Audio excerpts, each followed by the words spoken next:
it's perfectly valid to question America's relationship with Israel. Israel has a lobby. It's perfectly fair, as far as I'm concerned, to beat up on Israel's lobby.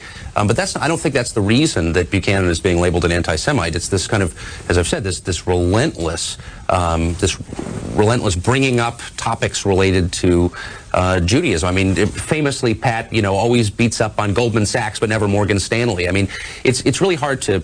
There is no point at which Pat Buchanan has held a press conference and said, I really don't like the Jews. I think they're a sinister force in America.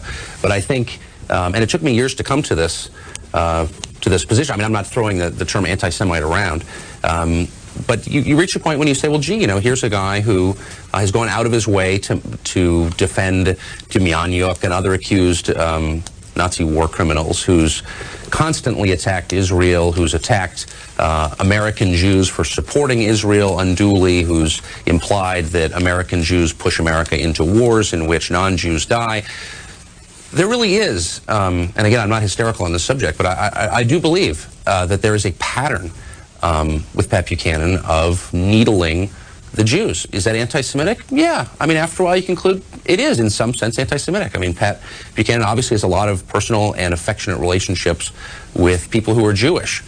So on a personal level, perhaps he's not. But on a different, maybe thematic level, I think he probably is. I think that people should be differing views on immigration. I think people should be allowed to point out the fact that there is an Israeli lobby, and yes, it's powerful, and debate the merits of that, I guess.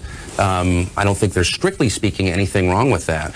But again, I think Pat Buchanan is part of the reason it's so hard to have that conversation, because he discredits it by his presence, because he gives people who watch him carefully the sense that he has another agenda that has to do with personal dislike, and that he believes in conspiracies, and that he believes that the Jews are this sinister, secretly organized force trying to affect American politics. And those aren't discussions I think normal people, sober people should be having, because I think they're ludicrous.